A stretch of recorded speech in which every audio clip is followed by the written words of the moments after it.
ராமாய்க்கு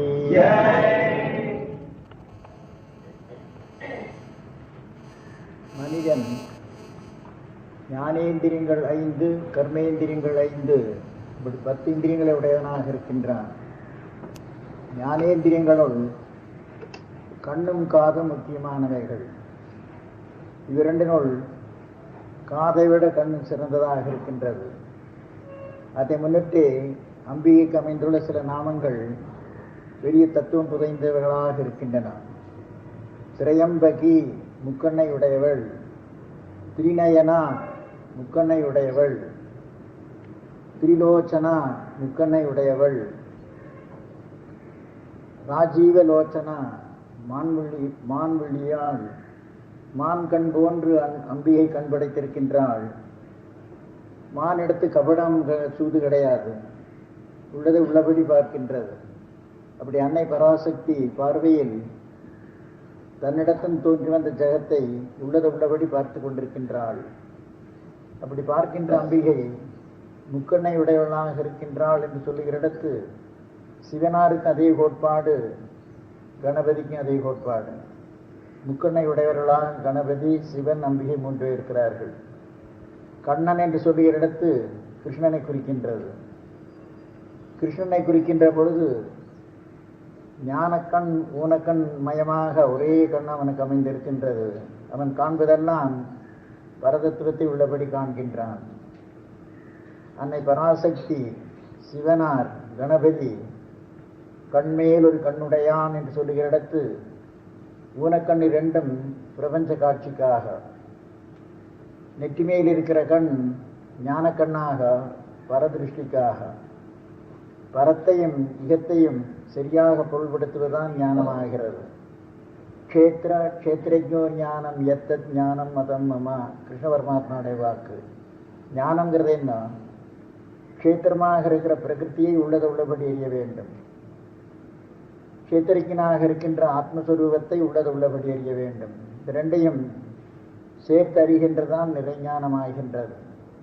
அதற்கு உறுதுணையாக 3 கண்களை உடையவர்களாக அம்பிகை, சிவனார், கணபதி ஆகிய 3 மூர்த்திகள் இருக்கின்றார்கள். ஞான சொரூபமாக கிருஷ்ணன் இருக்கின்றான். ஞானத்தை பெறுவது நம்முடைய வாழ்க்கையின் குறிக்கோள். எப்பொருள் எத்தன்மைத்தாயினும் அப்பொருள் மெய்ப்பொருள் காண்பது அறிவு. பொருளை உள்ளது உள்ளபடி காண்பது ஞானம். நாம் திரிபட்டு கண்டு வருகிறோம் என்பது நமக்கு தெரியாது. கயிற்றை பாம்பாக கருதுவது திருவிஞானமாகின்றது. பரம்பொருள் பிரபஞ்சமாக காட்சி கொடுத்து கொண்டிருக்கின்றது. பிரபஞ்சத்தை பிரபஞ்சமாக காண்பது திரிபட்ட ஞானம். பரவஸ்துவை உள்ளது உள்ளபடி காண்கின்ற பொழுதுதான் அது மெய்ஞானமாகின்றது. ஆக ஊனக்கண் ஞானக்கண் 2ஐயும் முறையாக கையாளுவது ஞான சாதனமாகின்றது. கண்ணினிடத்தை இன்னொரு சிறப்புண்டு. பாக்கி 4 இந்திரியங்களோடும் மனதோடும் சேர்ந்து கண்ணுடைய செயல் தடைபடாது அமைகிறது. நானே என் கண்ணார பார்த்தேன், அவன் சொல்வையெல்லாம் நான் கேட்டு பார்த்தேன், அந்த பொருளை நான் தொட்டு பார்த்தேன், அந்த பண்டத்தை சுவைத்து பார்த்தேன், அடிக்கின்ற காற்றை முகந்து பார்த்தேன். பாக்கி இந்திரியங்களோடும் கண் சேருகிறது, தனியாக இருக்கின்றது. நான் அதை எண்ணி பார்த்தேன், மனசு தனியாக செய்கிற செயலை எண்ணி பார்த்தேன். பார்த்தல் என்கிற செயல் அலாதி இடம் பெறுகிறது ஞானத்துறையில். திருஷ்டி தரிசனம் என்று சொல்கின்றோம். பொருளை உள்ளது உள்ளபடி காண்பது தத்துவ தரிசனம். கோயிலுக்கு சென்று கடவுள் தரிசனம் செய்து வந்தேன் சொல்கிற இடத்து கடவுளை தரிசனம் பண்ணுவதற்கு கண் உதவியது. மெய்ப்பொருள் காண்பதும் தரிசனமாகின்றது. ஷட் தரிசனம் இந்து மதத்தில் அமைந்திருக்கின்ற 6 தரிசனங்கள் ஜீவாத்மா அடைந்து வருகின்ற பரிபாகத்துக்கே அடிக்கோலாக அமைகிறது. வைசேஷிக தரிசனத்துடைய சாரத்தை எடுத்தால் முறையாக எண்ணி பழகுதல் வைசேஷிக தரிசனத்துடைய குறிக்கோளாகிறது. நியாய தரிசனம் தான் கருத்தில் வாங்கியதை அதே பாங்கில் மற்றவர்களுக்கு சந்தேகத்துக்கு இடமில்லாத விளக்கினால் அது நியாய தரிசனம். நியாய வைசேஷிகம், மீமாம்ச தரிசனம் பிரபஞ்சத்திலுள்ள அனைத்தையும் கர்மத்தின் மூலமாக மனிதன் பெறலாம். அந்த தத்துவத்தை அறிந்து முறையாக வாழ்ந்து முயற்சி எடுத்துக்கொண்டு விரும்பியதெல்லாம் முறையாக பெறுவானானால் அவன் மீமாம்ச தரிசனத்தில் நிலை பெற்றவனாகின்றான். பிரபஞ்சத்தில் இருக்கின்ற பிரகிருதி புருஷ தத்துவங்களை, அதாவது இயற்கையினுடைய அமைப்பை உள்ளது உள்ளபடி காண்பது சாங்கிய தரிசனம். அது 4வது இடம் பெறுகின்றது. யோக தரிசனம் முயற்சியால் சாதாரண மனிதன் தெய்வீக மனிதனாக தன்னை திருத்தி அமைக்கலாம். அது யோக தரிசனம். வேதாந்த தரிசனம் மெய்ப்பொருளை உள்ளது உள்ளபடி இறுதியாக அறிவது வேதாந்த தரிசனம். அப்படி கண் செய்கின்ற செயல் தரிசனமாக இருப்பதால் கண்ணே ஞானஸ்வரூபமாக கருதப்படுகின்றது. அதனால்தான் ஊனக்கண் ஞானக்கண் இரண்டும் படைத்த மூர்த்திகளாக இந்த தெய்வங்கள் அமைந்திருக்கின்றார்கள். அன்னை பராசக்தியிடத்து இன்னொரு சிறப்பு உண்டு. சாதாரண வழக்கத்தில் சொல்கின்றோம், மதுரை மீனாட்சி, காஞ்சி காமாட்சி, காசி விசாலாட்சி. மதுரை மீனாட்சிக்கு அமைந்த பெயர் லலிதா சகஸ்ரநாமத்தில் சலன் மீனாபலோச்சனா. அடுத்தது காமாட்சி விசாலாட்சி இருக்கிறது இருந்தபடி லலிதாவுடைய நாமாவளியில் அடங்கியிருக்கின்றன.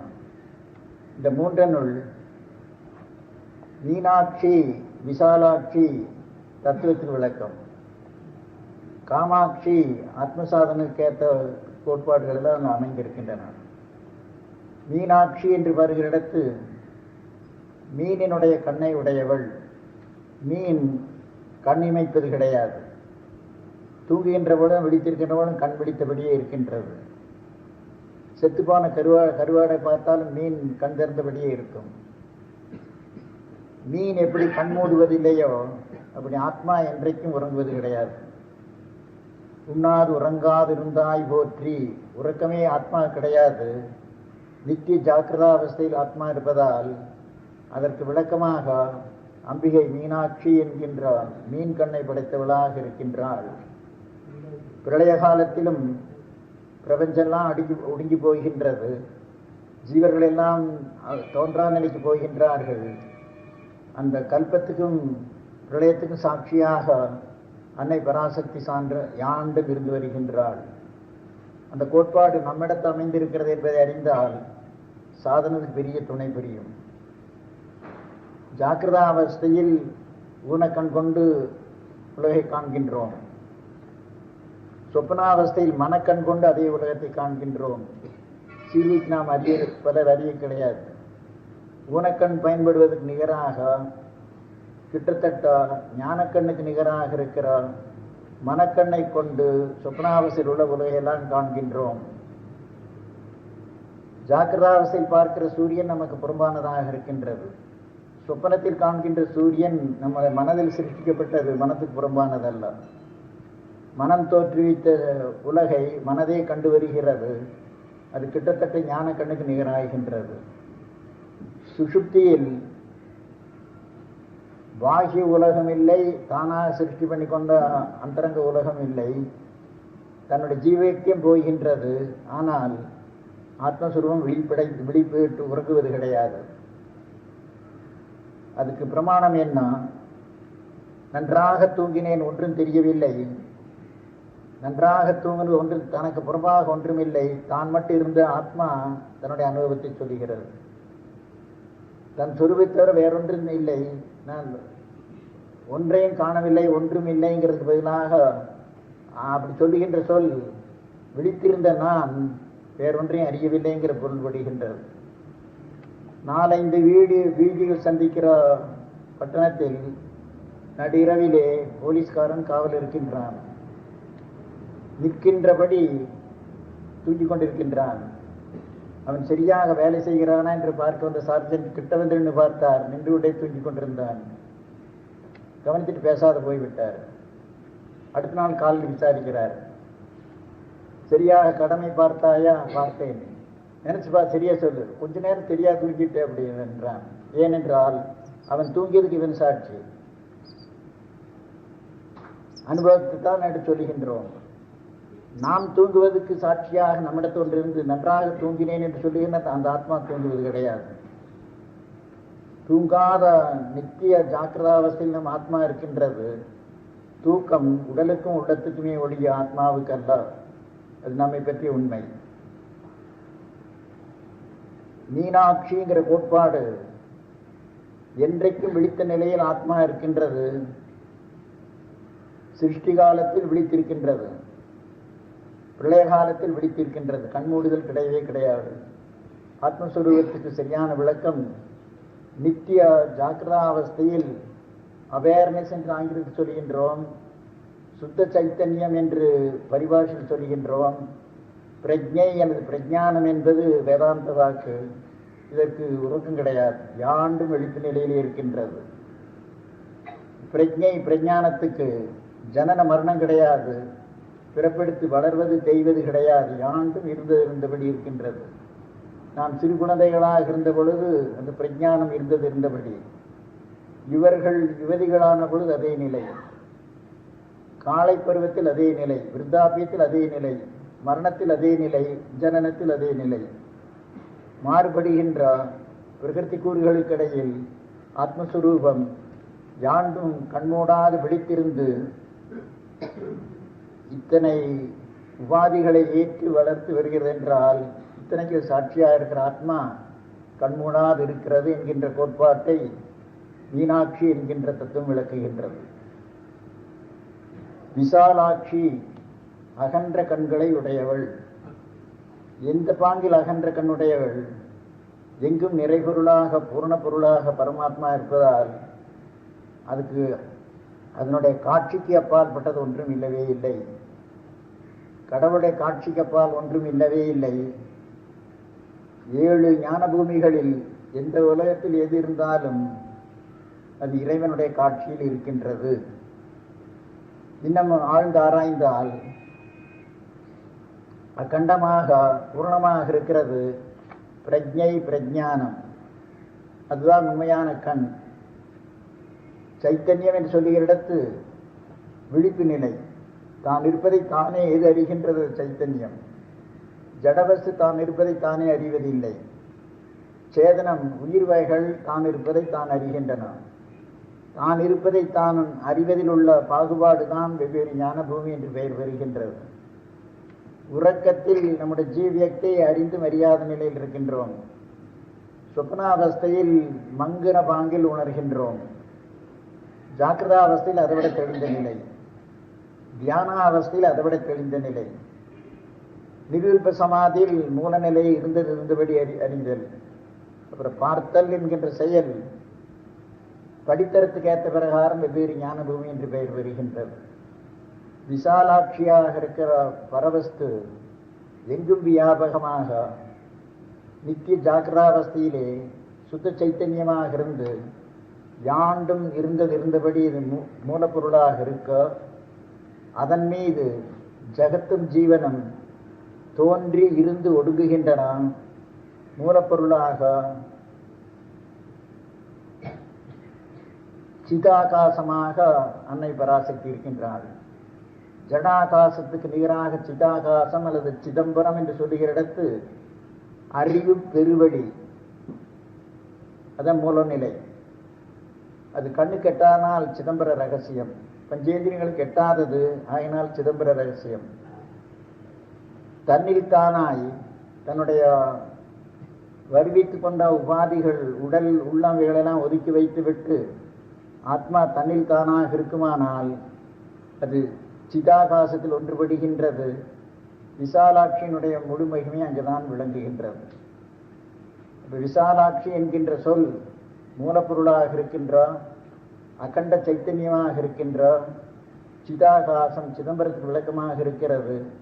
அதனிடத்து அண்டகோடிகள் அனைத்தும் தோன்றி இருந்து ஒடுங்குகின்றன. சினிமா திரையின் மீது உலகம் தோன்றி இருந்து ஒடுங்குகின்றது. தோற்றுவிக்கப்பட்டது புறத்தில் இன்னொரு கருவியின் மூலமாக. சிதாகாசம் தன்னிடத்திலிருந்தே பிரபஞ்சத்தை தோற்றுவித்து தன்னிடத்தே நிலை பெற்றிருந்து தன்னிடத்தை ஒடுங்குபடி பண்ணுகின்றது. அத்தகைய விரிந்த ஞான வெளியாக பரவத்திருப்பதனால் விசாலமான கண்முடையவளாக அங்கே இருக்கின்றாள் என்கிற பதம் பொருத்தமானது. விசாலாட்சி என்று சொல்லுகிற இடத்து சுத்த சைத்தன்யமாக இருக்கின்ற சிதம்பரம் சிதாகாசம் அறிவு பெருவெளி என பொருள்படுகின்றது.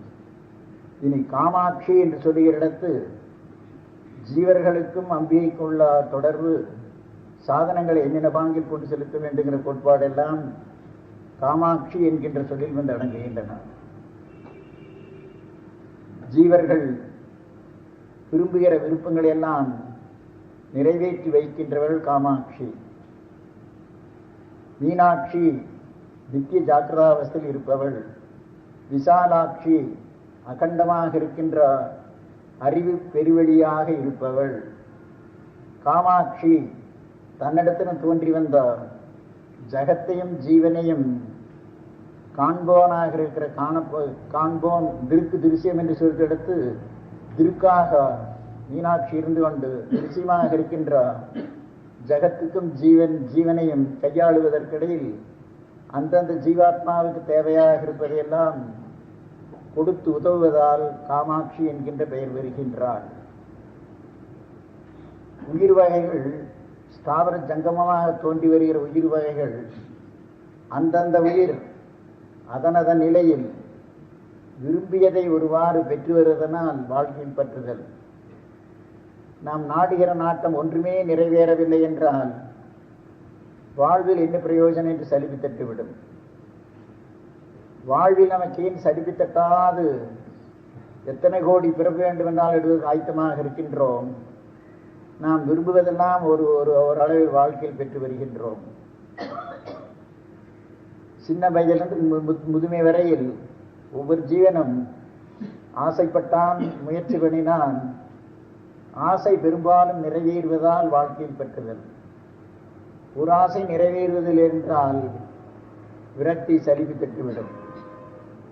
அந்தந்த ஆசையை அன்னை பராசக்தி நிறைவேற்றி உயிர்களுக்கு ஊக்கமூட்டி வருகின்றாள். அன்னை பராசக்தியினுடைய கடைக்கண் பார்வையால் உயிர்களுடைய எண்ணங்களை ஆசைகளை நிறைவேற்றி வைக்கின்றாள். மறுக்க முடியாத உண்மை ஜகத்தெங்கு காண்கின்றோம். அந்தந்த நிலையில் இருக்கிற உயிர் நாடுவதையெல்லாம் பெற்று வருகின்றது. ஸ்தாவரமாக இருக்கிறது மண்ணிலிருந்து, காற்றிலிருந்து, சூரிய வெளிச்சத்திலிருந்து, மழையிலிருந்து பெறுகின்றது.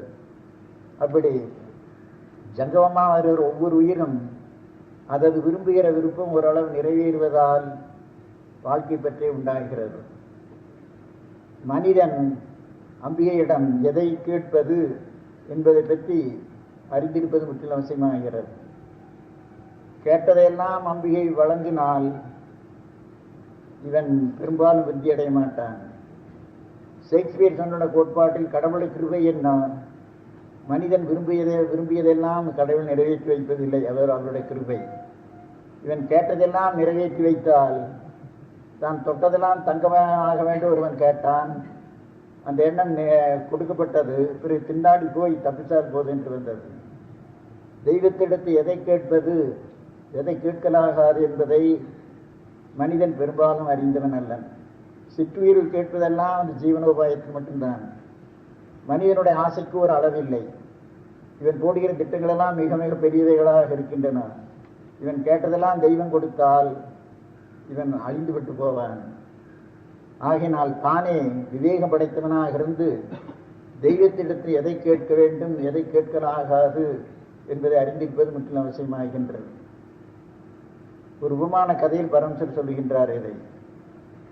மானுடன் ஒருவன் கோடை காலத்தில் ஓர் ஊரிலிருந்து இன்னொரு ஊருக்கு போக புறப்பட்டான்.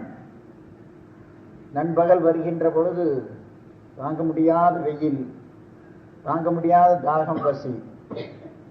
தங்குவதற்கு இடமே தென்படவில்லை. நெடுந்தூரத்துக்கு அப்பால் ஒரு மரம் தென்பட்டது. சிரமப்பட்டு போய் அந்த மரத்தில் உட்கார்ந்தான். நிழலினுடைய அருமை வெயில் நடந்தவர்களுக்கு தெரியும். ஒரு திருப்தி அடைந்த பாங்கில் மரத்தில் நிழலில் போய் உட்கார்ந்தான்.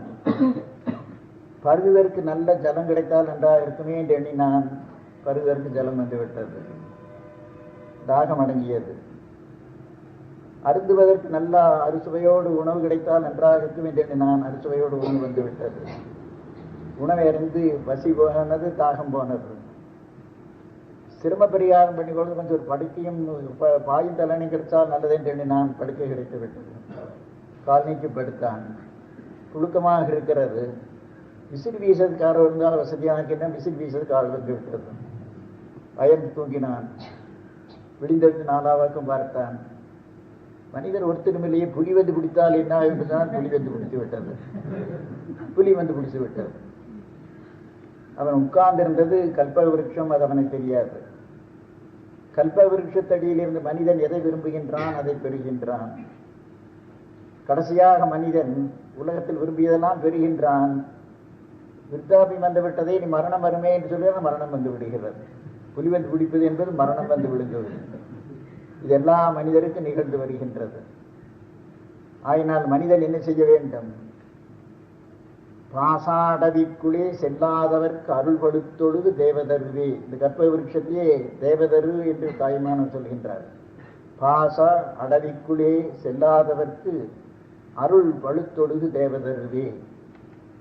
நாம் யாண்டும் கல்ப விருட்சத்துக்கு அடியில் இருக்கின்றோம். ஈசன் தான் கல்ப விருட்சம். எங்கு சென்றாலும் அந்த கல்ப விருட்சத்துக்கு புறம்பாக நாம் போக முடியாது. விசாலாட்சியா இருக்கிற அம்பிகை அனந்த கோடி மேல் கப்பால் உள்ள ஒரு அண்டத்துக்கு போனாலும் அவருடைய கண் பார்வை அங்கு இருக்கின்றது.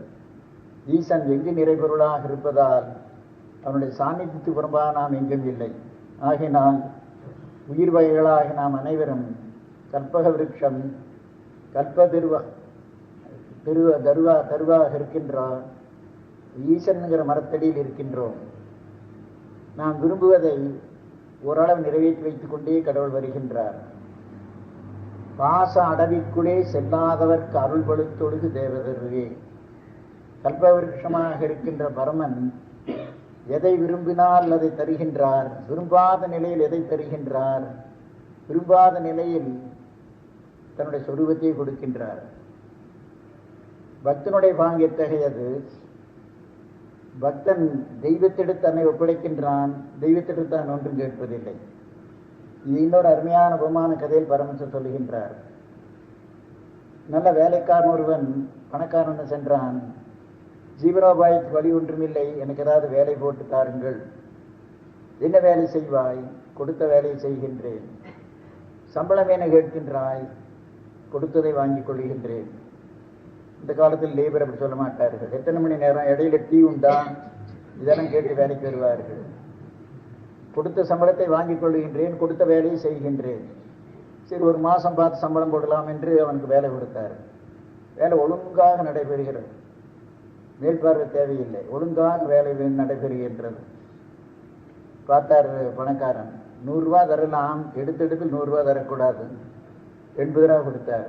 பேசாத வாங்கி கொண்டு போனான். கேட்டவர் இன்னும் 90 எல்லாம் நினைச்சாரும், கேட்க கிடையாது. 10 நாள் பொறுத்து வர படைவெளி ஒழுங்க வேலை நடந்தது. லவ்ய புத்தி வந்துட்டு பணக்காரனுக்கு. ஒரு வேளை அதிகமாக கொடுத்து விட்டேனோ, இவன் மேற்கொண்டு கேட்காத இருக்கிறானே, ஒருவேளை 70 எதிர்பார்த்து நான் 80 கொடுத்து விட்டேனோன்னு எண்ணினார். அடுத்த மாதம் 80 போல 70 கொடுத்தார். எண்ணி பார்க்காத கொண்டு போனான். பழைய வேலை நடந்தது. பணக்காரனுக்கு ஆச்சரியம். சம்பளத்தை குறைச்சி கொடுத்தோம், மறுபடியும் 10 ரூபா குறைச்சோம், பழைய வேலை நடக்குது. அவர் உள்ளத்தை உடுத்துது. வேலைக்காரன் கூப்பிட்டார். போன மாதம் என்ன கொடுத்தேன்? 80 ரூபா. இந்த மாதம் என்ன கொடுத்தேன்? 70. ஏன் பாக்கி கேட்கவில்லை?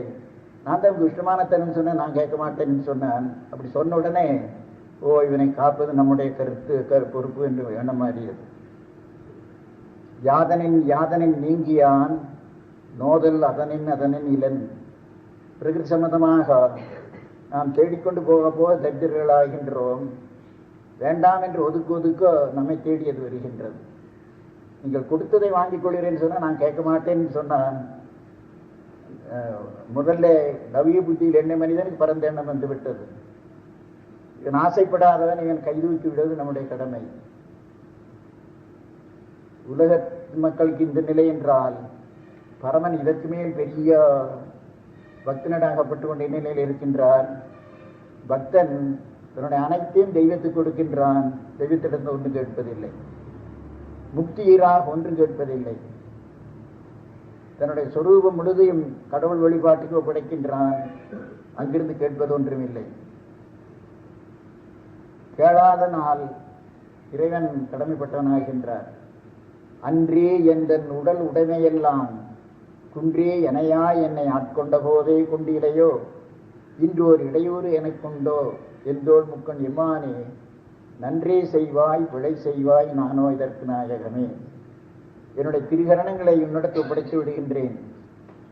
உன்னுடைய பணிவிடைக்காக என்று வைத்திருக்கின்றேன்.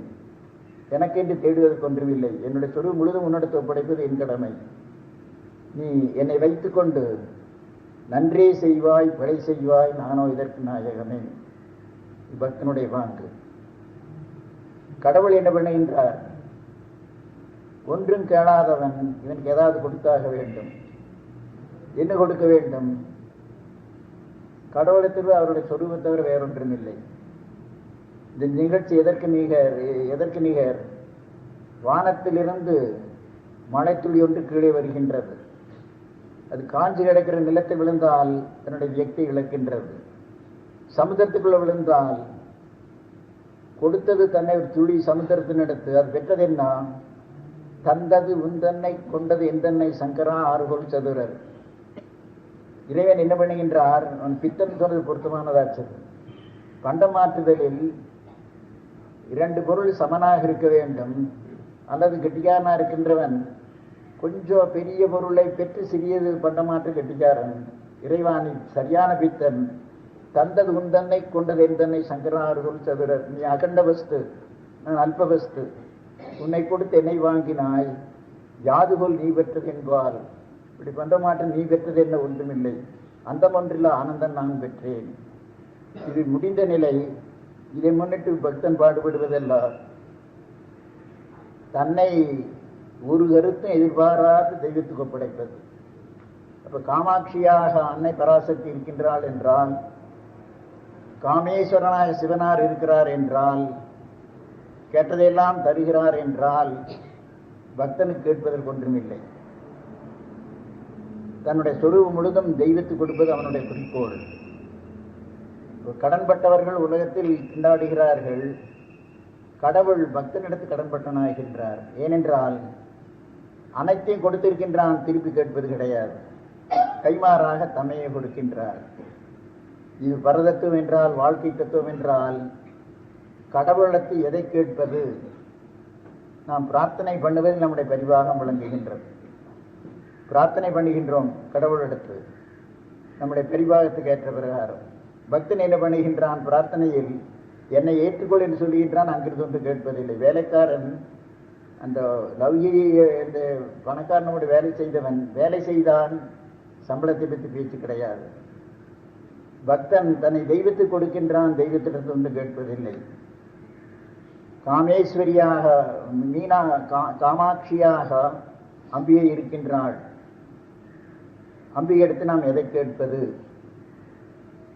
சான்றோரிடத்து கேட்பது வைத்து 3 கோட்பாடு வருகின்றது. திரௌபதி ஒரு நெருக்கடியில் அகப்பட்டுக் கொண்டால் மகாபாரதத்தில் காண்கின்றோம். கணவன்மார்கள் சூதாடி தங்களுடைய ராஜ்யத்தை இழந்தார்கள், தங்களுடைய சுதந்திரத்தை இழந்தார்கள், மனைவியும் இழந்தார்கள். திரௌபதி திருதராஷ்டிரனிடம் கேட்கின்றாள், இத்தனை ஆடவர்கள் கூடி உட்கார்ந்து கொண்டு ஒரு கூட்டத்தை அவமானப்படுத்தது, பெண் ஒருத்தி அவமானப்படுத்தியது, இதெல்லாம் உங்களுக்கு நல்லதாக தோன்றுகிறதா? இதுதான் நீங்கள் குருவம்சம் அடைந்துள்ள பண்பாடா? மறுத்து கேட்கறதுக்கு ஆளே இல்லையா? நீங்கள் பண்ணது நியாயமா? திருதராஷ்டிரன் கேட்டபோது கொஞ்சம் தற்காலிகம் நல்ல புத்தி வந்தது. இன்னும் விளையாட்டுத்தனம் ஆரம்பிச்சு இப்படியெல்லாம் வந்து விட்டது. ஏதாவது ஒரு வரங்கேள். என் கணவன் தர்மனுக்கு விடுதலை தர வேண்டும், கொடுத்தாய்விட்டது. இன்னொரு வரங்கேள், தம்பிமார் 4 பேருக்கு விடுதலை, கொடுத்தாய்விட்டது. இன்னொரு வரங்கேள், நான் பேராசைக்காரியெல்லாம் எனக்கு வேற வரம் வேண்டாம், இந்த பாடம் நான் கற்றுக்கொள்ள வேண்டும். சும்மா கிடைத்த சித்தப்பா குணுங்கிறன் கிடைச்செல்லாம் வாங்கக்கூடாது. தேவைக்கு மேல் தெய்வத்திடத்து வாங்கக்கூடாது. தெய்வத்திடத்திலிருந்தே தேவைக்கு மேல் கேட்டால் நாம் தரித்திராகிவிடுகின்றோம். தேவையை கேட்டால் கேளாதென்றாலும் வருகின்றது. தேவையை மட்டும் கேட்பது பண்பாட்டுக்கு அறிகுறி. திருதராஷ்டிரனுக்கு தான் மனம் இழகி ராஜ்யத்தை தந்து விடுகிறேன் போங்கள் என்று எல்லாம் நடந்ததெல்லாம் கனவு போன்று மறந்து விடுங்கள், விளையாட்டுத்தனம் போய்விட்டது என்று மாற்றி அனுப்பினார். திருதராஷ்டிரன் அந்த கூட்டம் போன உடனே துரியோதன் தோன்றி வந்தான். கை நழுவி விட்டு விட்டீர்களே, உயிரோட விட்டிருக்கிறீர்கள், நாளைக்கு பழிக்குப்படி வாங்கிறதுக்கு ஆயத்தப்படுத்தி வருவார்கள், எனக்கு ஆபத்தை தேடி வைத்து விட்டீர்கள், மறுபடியும் உபதேசித்தான் துரியோதனன். என்ன பண்றது, மறுபடியும் சூதாட்ட கூடுங்கள், சூதாட்டத்தை மறுபடியும் கூட்டி தோற்கடிக்க அனுப்பினார்கள். ஆனால் திரௌபதி கேட்டது 2 வரத்துக்கு மேல் அல்ல. தெய்வத்திடத்தை எப்படி வரம் கேட்க வேண்டும் என்றைக்கு நாம் பெரிய எடுத்துக்காட்டாக இருப்பது நச்சிகேதன். ஜனசமூகம் முழுதுக்குமே சிறப்பாக பண்பாடறிந்த ஜனசமூகத்துக்கு முன்மாதிரியாக நச்சிகேதன் இருக்கின்றான். அவன் வரம் கேட்டதில் தெய்வத்திடத்தை என்ன பாங்கில் வரம் கேட்க வேண்டுகிற கோட்பாடு நமக்கு வழங்குகின்றது. ரிஷிபுத்திரன், வேத காலத்திலிருந்து ரிஷிபுத்திரன், தந்தை கௌதமர் விஸ்வசித்தி யஜ்ஞம் ஆரம்பித்தார். அந்த யஜ்ஞத்தை சரியாக முடித்தால் உலகம் முழுதும் மனிதனுக்கு சொந்தமாகின்றது. இந்த விஸ்வசித்தி யஜ்ஞங்கிறது அசாதாரணமானதல்ல, நாம் யாருமே பெற முடியும். கருத்து என்ன, இந்த காலத்தில் விஸ்வசித்தி யஜ்ஞம் பண்ணிய மகாத்மா காந்தி. ஒரு மனிதன் தன்னை உலகுக்கு சொந்தமாக்கினால் உலகம் அவனுக்கு சொந்தமாகின்றது. இதான் விஸ்வசித்தி யஜ்ஞம். உலகுக்கு சொந்தமாக்குவது எப்படி? தன்னுடைய உடல் பொருள் ஆவியெல்லாம் உலக நன்மைக்காக ஒப்படைத்து விடுவது. கௌதமர் அதை பண்ண கிடையாது. அவர் என்ன பண்ணினார், விஸ்வசித்தி யஜ்ஞன்னு பேர் வைத்தார். வத்தி போன பசு, ஈனாத பசு இதெல்லாம் தானமாக பிடிச்சி கொடுத்தார், நல்லதெல்லாம் தமக்கு வைத்துக் கொண்டார். எடுப்பிலேயே நிபந்தனையில் மாறி போய்விட்டது. தியாகம் பண்றேன்னு சொல்லி கெட்டதெல்லாம் தியாகம் பண்ண நல்லது தனக்கு வைத்துக் கொண்டார். நச்சிகேதன் பார்த்தான், தந்தை எடுப்பிலே பிழை போகின்றாரே, தந்தையினுடைய பிழைக்கு ஈடு செய்வது மைந்தனுடைய கடமை அல்லவா, இப்படி செய்வது பொருந்தாதே என்று அவனுடைய சிறுவனுடைய உள்ளத்தை உறுத்துகின்றது. ஈடாக தன்னை மாணாக்கர்களில் தலைத்தரமான மாணாக்கன் அல்லாவிட்டாலும் கடைத்தரமானாக்கன் அல்ல, இடைத்தரமானாக்கனாக இருக்கிற தன்னை யாருக்காவது தானமாக கொடுத்தால் இது பொருந்தாத கொடுத்துக்கு ஓரளவு ஈடு பண்ணுவேன் என்று கருதி, அப்பா என்னை யாருக்கு தானமாக தருகிறீர்கள்? தந்தை காதில் போட்டுக்கொள்ளவில்லை. 2வது தடவை கேட்டான், காதில் போட்டுக்கொள்ளவில்லை. 3வது தடவை கேட்டான், அவர் கோபம் வந்து எவனுக்கு பிடிச்சி தருவேன் கோபத்தோடு சொன்னார். ரிஷி வாக்கு, வாயில வந்த வாக்கு பொய் போய்விடக்கூடாது, தம்மை சத்திய சங்கல்பனாக்குதல் போட்டு நான் யமலோகம் போகிறேன் போட்டு போய்விட்டான். இதிகாச காலத்தில் தந்தை சொல்லை சத்திய சங்கல்பமாக்கியவன் தசரதராமன். வேத காலத்தில் தந்தை சொல்லை சத்திய சங்கல்பனாக்கியவன் நச்சிகேதன். யம தர்மராஜா யமனுக்கு யமம் வாயில் அகப்பட்ட முறையில் அங்கு போகின்றான். போன பொழுது யமலோகத்தில் அவர் இல்லை. 3 நாள் பட்டினி கிடந்து காத்திருக்கின்றான். 3ஆம் நாள் யம தர்மராஜா வந்து பார்த்தார். யம தர்மராஜா படம் போட்ட பயங்கர மூர்த்தியா படம் போடுவார்கள். ஒரு நாள் பயங்கர மூர்த்திகள், அழகான மூர்த்தி, சுந்தரமூர்த்தி, சாந்தமூர்த்தி, தர்மய வடிவு. யம தர்மன்னா தர்மத்தை விட்டு பிசகாதவர். அவருடைய பிள்ளையாக பிறந்த யுதிஷ்டிரன், பூலோகத்தில் தர்மராஜன் என்றால் யுதிஷ்டிரன், பூலோகம் சுவர்க்கலோகத்தில் தர்மராஜன் என்றால் யம தர்மராஜா. அழகற்றவன் அல்ல, பயங்கர மூர்த்தி அல்ல, மரணத்தை பற்றி பயப்படுபவர்களுக்கு பயமுறுத்துகின்றது. அது சாந்தமூர்த்தி, நெறிபிரளாதவன். 3 நாளைக்கு பிறகு வந்து ரிஷிபுத்திரன் ஞானஸ்வரூபமானவன், ஞானாக்னிமயமானவன். அக்னி நம் வீட்டுக்கு வந்தால், அக்னி சரியாக கவனியாவிட்டால் வீடை பற்றி எரிந்துவிடும். 3 நாள் பட்டினி கிடக்க நிலை நான் அஜாக்கிரையா இருந்துவிட்டேன். இதற்கு ஈடாக 3 வரத்தை கேளும், கேட்ட வரத்தை தருகிறேன் யமதர்மராஜர் சொல்லுகின்றார். நச்சிகேதன் முதல் வரமாக கேட்பது, என் மீது சீற்றம் கொண்டு கோபித்து கொண்ட தந்தை என்னை குறித்து சஞ்சலப்படாது சாந்த மனோடையதாக இருந்து நான் திரும்பி போகும்பொழுது அவர் என்னை பிரீதியாக ஏற்றுக்கொள்ள வேண்டும். அந்த முதல் வரத்தில் மைந்தனுடைய முதல் கடமை பெற்றோரை திருப்தி பண்ணுவது. பெற்றோருக்கு உரியவன் பெற்றோருக்கு உரிய நிலையில் வாழவில்லை என்றால் உலகுக்குரியவன் ஆக மாட்டான். சரியான பாங்கில் யார் ஒருவன் பெற்றோருக்குரியவன் ஆகின்றான், பிறகு நாளைக்கு உலகுக்குரியவன் ஆவான். ராமன் அந்த செயலை செய்தான், நச்சிகேதன் அதுக்கு முன்பே அந்த செயலை செய்தான். புத்திரன் யார் என்பதற்கு நல்ல விளக்கம். முதல்வரமாக கேட்டது, என்னை முன்னிட்டு அசாந்தி நிலையில் இருக்கிற தந்தை சாந்தமூர்த்தியாக இருந்து நான் திரும்பி போகும்போது என்னை ஏற்றுக்கொள்ள வேண்டும். யமன் வாயிலாகப்பட்டு திரும்பி போறதுக்கு அதுக்கு பொடி வைத்து விட்டான். அதில் இரண்டாவது வரத்தை கேள். எந்த யாகம் செய்தால் இம்மை மறுமை பூலோகம் சொர்க்கலோகத்தில் உள்ளது எதை வேண்டும் என்றாலும் பெறலாம். வழி சொன்னார் யமதர்மராஜர். வழி என்ன? நேர்மையான முயற்சி எடுத்தால் பூலோகத்திலே சொர்க்கத்தில் எதை வேண்டும் என்றாலும் பெறலாம். அதை சொல்லிவிட்டு இன்று முதல் அந்த யாகத்துக்கு நச்சிகேத யஜ்ஞர் பெயர். ஊக்கமே வடிவெத்தது என்று சான்றதற்கு. ஊக்கம் முயற்சியுடையார் இகழ்ச்சியடையார். சரியான போக்கில் சிரத்தையோடு இருக்கின்றவர்கள் பூலோகத்தில் எதை வேண்டும் என்றாலும் பெறலாம், சொர்க்கலோகத்தில் எதை வேண்டும் என்றாலும் பெறலாம். மீமாம்சம் அதைத்தான் புகட்டுகின்றது. தெய்வத்துக்கு அவசியமில்லை, மனிதன் முயற்சியில் எதை வேண்டும் என்றாலும் பெறலாம். மூன்றாவது வருமாக அடுத்ததை கேளும். செத்த பிறகு மனிதன் சூன்யமாக போகிறான் என்று சிலர் சொல்லுகின்றார்கள். அவன் வேறு நிலையில் இருக்கிறான் என்று இன்னும் சிலர் சொல்லுகிறார்கள். செத்தவர்களை பூலோகத்தில் காண்பதில்லை, செத்தவர்கள் இங்கு திரும்பி வருவதில்லை. யமதர்மராஜாவாய தாம் இரண்டு நிலையில் இருக்கிறதை கண்டு கொண்டிருக்கின்றீர்கள். செத்த பிறகு மனிதனுடைய நிலை என்ன? மூன்றாவது வரமாக இதை கேட்டான். இது கஷ்டமான கேள்வி. தேவர்களே முயக்கமடைகின்றனர். இது வேண்டாம், இதற்கு பதிலாக பூலோகத்தில் இன்னென்ன ராஜ்யங்கள் எல்லாம் தருகின்றேன், தீர்க்காயுளை தருகின்றேன், புத்திர பௌத்தர்களை தருகின்றேன். சொர்க்கத்தில் ஒரு பெரிய ஜாபிதா கொடுத்தார். இது எதை வேண்டும் என்றாலும் கேள். இந்த மூணாவது வரம் கஷ்டமான, அதை கேட்க வேண்டாம். நச்சிகேதன் சொல்லுகின்றான், என்னுடைய முயற்சியில் இவை யாவையும் நான் பெற முடியும். முயற்சிகள் சொல்லிக் கொடுத்தீர்கள், என்னுடைய முயற்சியில் யாவும் பெற முடியும். எதை என்னுடைய முயற்சியில் பெறுகிறேனோ அதை தானமாக தெய்வத்திடத்தும் ஆக மாட்டேன். நமக்கு பெரிய கோட்பாடு. என்னுடைய முயற்சியால் பெறக்கூடிய ஒன்றை தானமாக தெய்வத்திடத்திலும் நான் வாங்க மாட்டேன். இது நம்ம தேசிய லட்சியம். லட்சியத்தில் மனிதன் இதுக்கு மேலே போக முடியாது. 6 தரிசனங்கள் இங்கு சந்திக்கின்றன. பண்பாடடைந்த மனிதனுடைய வாழ்க்கை எத்தகையது? என்னுடைய முயற்சியால் பெறக்கூடிய ஒன்றை தானமாக ஈசனிடத்திலும் நான் வாங்க மாட்டேன். தாம் மூன்றாவது வரம் தருகிறீர் என்று சொன்னீர்கள். தாம் தான் அது தகுதி வாய்ந்தவர். இருதரத்தில் தாம் தான் அறிகின்றீர்.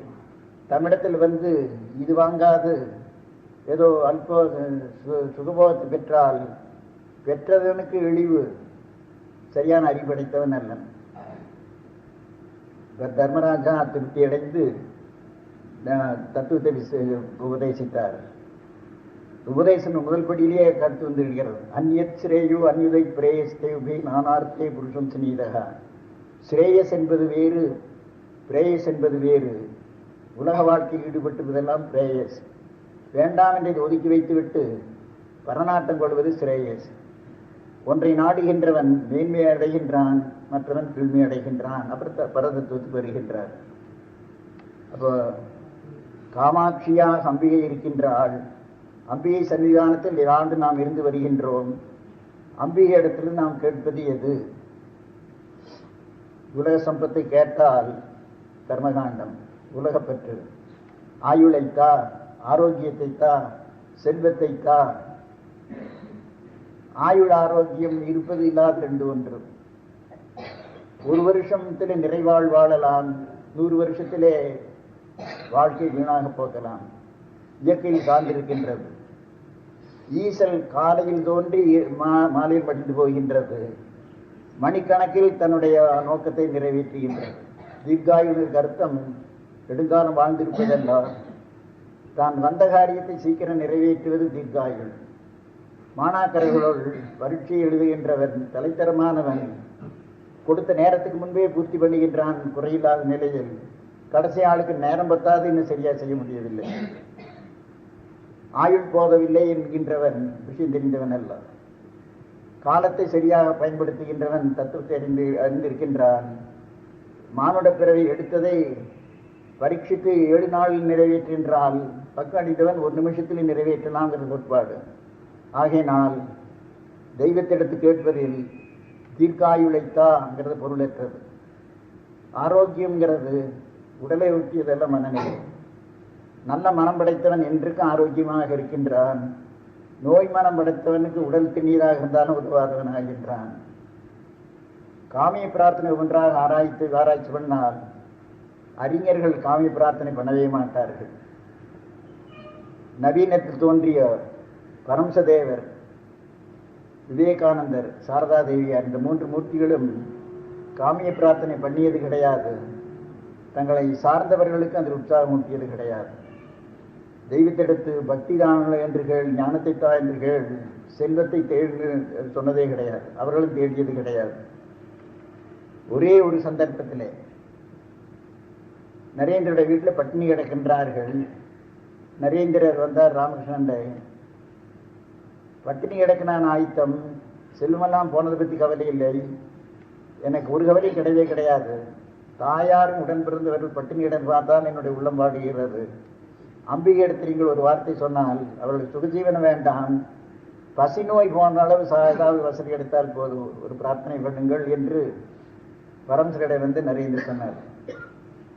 அந்த பிரார்த்தனை உனக்கு பண்ண தெரியாதோன்னு கேட்டார். நரேந்திரன் முடித்தார். போய் நீ பிரார்த்தனை வேணும் அனுப்பினார். அம்பிகை சன்னிதி போய் திரும்பி வந்தார். பிரார்த்தனை பண்ணினாயா? பண்ணினேன். என்ன பிரார்த்தனை? விவேகம் வைராக்கியம் வேண்டும் என்று பிரார்த்தனை பண்ணினேன். வீட்டு வறுமையும் மறந்து போய்விட்டது.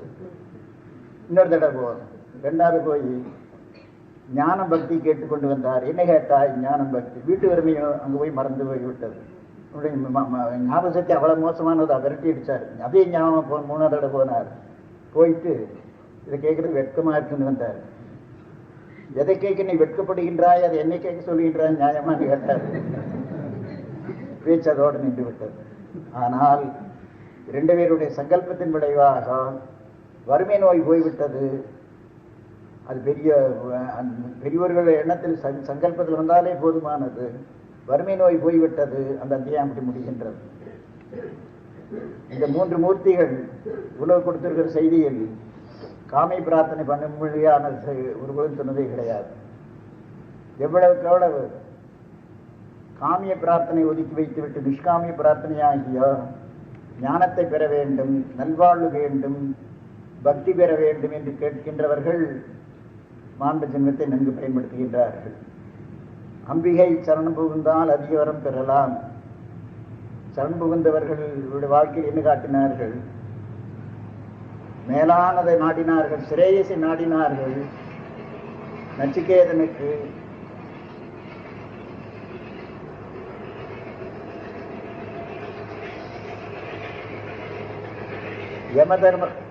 யமதர்மராஜா பூட்டிய சிரேயசை நாடுதல் வேண்டும். சிரேயசை நாடுகின்றவர்கள் 2ஆம் தரமானவர்கள், 3ஆம் தரமானவர்கள்.